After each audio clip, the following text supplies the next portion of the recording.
All ഇന്ന് നമ്മൾ ചെയ്യുന്നത് 500 ഗ്രാം ഗ്ലിസറിൻ ബേസിനകത്ത് കോക്കനട്ട് മിൽക്ക് പൗഡർ ഇട്ട് ചെയ്യുന്ന ഒരു സോപ്പാണ്. നല്ല സൂപ്പർ സോപ്പാണ്. നിങ്ങൾ എല്ലാവരും ഒന്ന് ട്രൈ ചെയ്ത് നോക്കണം. ഇപ്പം നമ്മൾ 550 അത്ര എടുത്തിട്ടുണ്ട്, 540 സംതിങ് എടുത്തിട്ടുണ്ട്. അത് മതി, നമ്മൾ അത്രയും വെച്ചിട്ട് നമുക്ക് ചെയ്യാം. അപ്പോൾ ഞാൻ ഇതിനെല്ലാം മുറിച്ച് പാത്രത്തിനകത്തോട്ട് ആക്കിയിട്ടുണ്ട്. ചെറിയ ചെറിയ പീസാക്കിയ അത്രയും നല്ലത്. ഇനി നമ്മളുടെ മെയിൻ സ്റ്റാർ ഇൻഗ്രീഡിയൻ്റ് ആയ കോക്കനട്ട് പൗഡർ അത് നമുക്ക് മെഷർ ചെയ്യാം. ഓക്കെ, ഇത് മൊത്തമായി ഞാൻ എടുത്തത് ഒരു 12 ഗ്രാം ഉണ്ട്. ഞാൻ 12 ഗ്രാം എടുത്തിട്ടുണ്ട്. Okay, 12 gram നമ്മളെടുത്തു.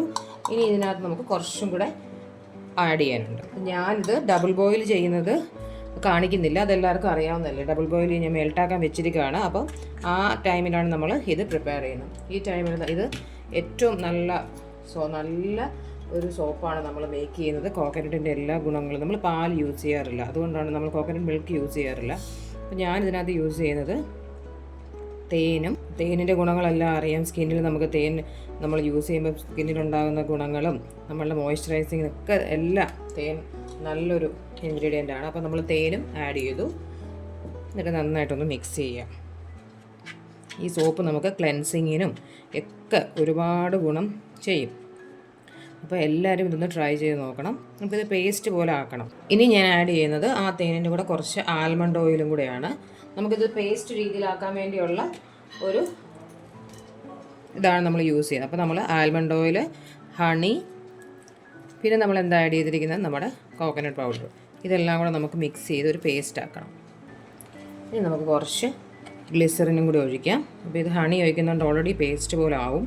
എന്നിട്ട് നമുക്ക് കുറച്ച് ഗ്ലിസറിനും കൂടെ ആഡ് ചെയ്ത് മിക്സ് ചെയ്യണം. അപ്പോൾ ഇതിപ്പോൾ കണ്ടോ, ഇത് നമ്മുടെ സോപ്പിൽ ചൂടായിട്ട് ഒഴിക്കുമ്പോഴത്തേക്കും അത് മെൽട്ട് ആയിക്കോളും. ഇതിങ്ങനെ പേസ്റ്റാക്കി നമ്മൾ മാറ്റി വെക്കണം. ഇനി ഈ ടൈമിൽ നിങ്ങൾക്ക് ഇതിനെ കുറച്ച്, ഈ പൗഡറിനെ കുറച്ച് ഡിസ്റ്റിൽ വാട്ടറിൽ മിക്സ് ചെയ്തിട്ട് ചെയ്താലും മതി.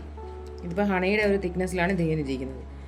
ഓക്കെ, ഇപ്പം നമ്മൾ ഹണിയൊക്കെ ചേർത്തേക്കൊണ്ട് ഇതിൻ്റെ കളർ ചേഞ്ച് ആയിട്ടുണ്ട്. പക്ഷെ നമുക്ക് സോപ്പ് എടുക്കുമ്പോൾ വൈറ്റ് കളർ തന്നെ ഏകദേശം കിട്ടുമായിരിക്കും. അപ്പോൾ നമുക്ക് കോക്കനട്ട് മിൽക്കിൻ്റെ അല്ലെങ്കിൽ പൗഡറിൻ്റെ ബെനിഫിറ്റ്സ് എന്ന് പറഞ്ഞാൽ നമുക്കറിയാം, ഒരു മോയ്സ്ചറൈസിങ് തരും, അതുപോലെ ആൻറ്റി മൈക്രോബിയൽ, ആൻറ്റി ബാക്ടീരിയൽ ആണ്, ആൻറ്റി ഇൻഫ്ലമേറ്ററി ആണ്, അതുപോലെ നമ്മൾ ആൻറ്റി ഏജിങ് ആണ്. നമ്മുടെ സ്കിന്നിന് എന്തെങ്കിലും ഇറിറ്റേഷൻസ് ഒക്കെ ഉണ്ടെങ്കിൽ അതെല്ലാം മാറ്റാൻ നമുക്ക് ഈ കോക്കനട്ടിൻ്റെ സോപ്പ് കൊണ്ടും ഫേസ് വാഷ് കൊണ്ടും, ഷാമ്പു ആണെങ്കിൽ ഡാൻഡ്രഫ് റിമൂവൽ ചെയ്യാനും, നമ്മുടെ മുടിയെ മോയ്സ്ചറൈസ് നിലനിർത്താനും, ഫ്രിസി ആയിട്ട് കിടക്കാനും ഷൈനി ആയിട്ട് കിടക്കാനും ഒക്കെ നമുക്ക് കോക്കനട്ട് മിൽക്ക് അല്ലെങ്കിൽ കോക്കനട്ട് പൗഡർ യൂസ് ചെയ്യും. അപ്പം ഇതൊക്കെയാണ് നമ്മുടെ ബെനിഫിറ്റ്. അപ്പോൾ ഈ സോപ്പിൻ്റെ ബെനിഫിറ്റും നിങ്ങൾക്ക് ഊഹിക്കാവുന്നതേ ഉള്ളൂ അല്ലേ. അപ്പോൾ നിങ്ങളെല്ലാവരും ട്രൈ ചെയ്ത് നോക്കുക. അതുപോലെ നമ്മുടെ ചാനൽ ഇഷ്ടപ്പെടുവാണെങ്കിൽ സപ്പോർട്ട് ചെയ്യാൻ എല്ലാവരും മറക്കല്ലേ. ഇപ്പം നമ്മൾ ഇത് സ്റ്റൗവിൽ നിന്ന് മാറ്റിയിട്ടുണ്ട്. അപ്പം ഇത് ഓൾറെഡി ഇനി കുറച്ച് ഇതുണ്ട് കണ്ടോ, ചെറിയ ചെറിയ പീസസ് ഉണ്ട്. അത് ഇതിൻ്റെ ചൂടിൽ തന്നെ അത് അവിടെ നിന്ന് മെൽട്ട് ആയിക്കോളും. അപ്പം നമ്മളെപ്പോഴും എന്തെങ്കിലും പൗഡേഴ്സ്, ഒരിക്കലും ജ്യൂസ് വെച്ച് ചെയ്യാൻ നിങ്ങൾ ശ്രമിക്കരുത്. അപ്പോൾ പൗഡേഴ്സൊക്കെയാണ് നിങ്ങൾ യൂസ് ചെയ്യുന്നതെങ്കിൽ, അങ്ങനെയൊക്കെയാണെങ്കിൽ നമുക്കിത് ഗ്യാസിൽ നിന്ന് തന്നെ, നിങ്ങൾക്ക് സ്റ്റൗവിൽ നിന്ന് തന്നെ എടുത്തിട്ട് അത് നമുക്ക് യൂസ് ചെയ്യാം. ഇത് കണ്ടോ, ഇത് മെൽറ്റായി വരുന്നുണ്ട് കണ്ടോ. അപ്പോൾ ഇത് തന്നെ ആ ഒരു മൊത്തത്തിൻ്റെ ചൂടിൽ ബാക്കിയുള്ളത് നിങ്ങൾ മെൽട്ട് ആയിക്കോളും. അപ്പോൾ നമ്മൾ അതിനകത്തോട്ട് നമ്മൾ ചെയ്ത് വെച്ചിരുന്ന ഈ പേസ്റ്റ് ഇട്ട് കൊടുത്തിട്ട് നന്നായിട്ട് മിക്സ് ചെയ്യണം. മിക്സ് ചെയ്യാൻ മറക്കരുത്. അത് നമ്മൾ ആഡ് ചെയ്ത് നന്നായിട്ട് ഒന്ന് മിക്സ് ചെയ്ത് കൊടുക്കണം. അപ്പോൾ ഇതിനകത്ത് കുറച്ച് ലംസൊക്കെ ഉണ്ട്, അത് തന്നെ മെൽട്ടായി വന്നോളും. അപ്പോൾ നമ്മളിതിനെ നന്നായിട്ട് മിക്സ് ചെയ്തു. ഇനി നമ്മളിതിനകത്ത് ആഡ് ചെയ്യാത്തത് വൈറ്റമിൻ ഇ ആഡ് ചെയ്തിട്ടില്ല. അപ്പോൾ നമ്മളിപ്പോൾ വൈറ്റമിൻ ഇ ആഡ് ചെയ്ത് കൊടുക്കുകയാണ്. അപ്പോൾ 3 വൈറ്റമിൻ ഇ ആണ് ഞാൻ ആഡ് ചെയ്യുന്നത്. 3 വൈറ്റമിൻ ഇ ആഡ് ചെയ്തു. ഇനി നമുക്ക് നന്നായിട്ട് മിക്സ് ചെയ്യണം.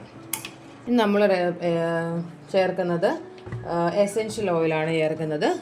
ഈ സോപ്പിൽ ഞാൻ ഇത്തിരി ഫ്രാങ്കിൻസെൻസിൻ്റെ എസെൻഷ്യൽ ഓയിൽ കൂടെ ചേർക്കുന്നുണ്ട്, അതിൻ്റെ ഒരു ഗുണം കൂടെ കിട്ടാൻ സോപ്പിന്. അപ്പോൾ നമ്മൾ കൊടുക്കുന്ന പ്രോഡക്റ്റിന് അത്രയും ഒരു നല്ല ഇത് കിട്ടുക. പിന്നെ ഞാൻ ആഡ് ചെയ്യുന്നത് റോസിൻ്റെ സ്മെല്ലാണ്. അപ്പം അതും ആഡ് ചെയ്തു. എന്നിട്ട് നമ്മളിതിനെ പെട്ടെന്ന് തന്നെ മോൾഡ് ഓൾറെഡി സെറ്റാക്കി വെച്ചിരിക്കണം. പെട്ടെന്ന് തന്നെ നമ്മൾ മോൾഡിലോട്ട് ഒഴിക്കണം.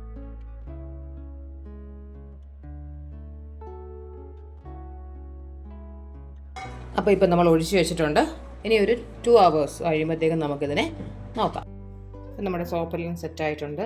നമുക്കതിനെ ഒന്ന് അൺമോൾഡ് ചെയ്ത് നോക്കാം. കണ്ടില്ലേ, ഇത് കളറ് നമുക്ക് ഹണി എല്ലാം കൂടെ ഒഴിച്ചിരിക്കുന്നത് നമുക്ക് ഈ കളറാണ് വന്നിരിക്കുന്നത്. നമ്മൾ വേറെ കളേഴ്സ് ഒന്നും ചേർത്തിട്ടില്ല.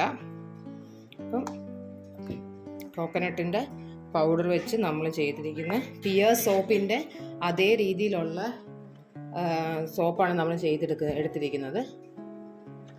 ഇതേ അളവിൽ നിങ്ങൾക്കും ഇതുപോലത്തെ സോപ്പുകൾ ചെയ്തെടുക്കാം. കണ്ടില്ലേ, ഇത്രയും സോപ്പ് നമുക്ക് നല്ല ക്യൂട്ടായിട്ട് കിട്ടിയിട്ടുണ്ട്. നിങ്ങളെല്ലാവരും ട്രൈ ചെയ്ത് നോക്കുക, എന്നിട്ട് നിങ്ങളുടെ ഫീഡ്ബാക്ക് അറിയിക്കുക. So thanks for watching.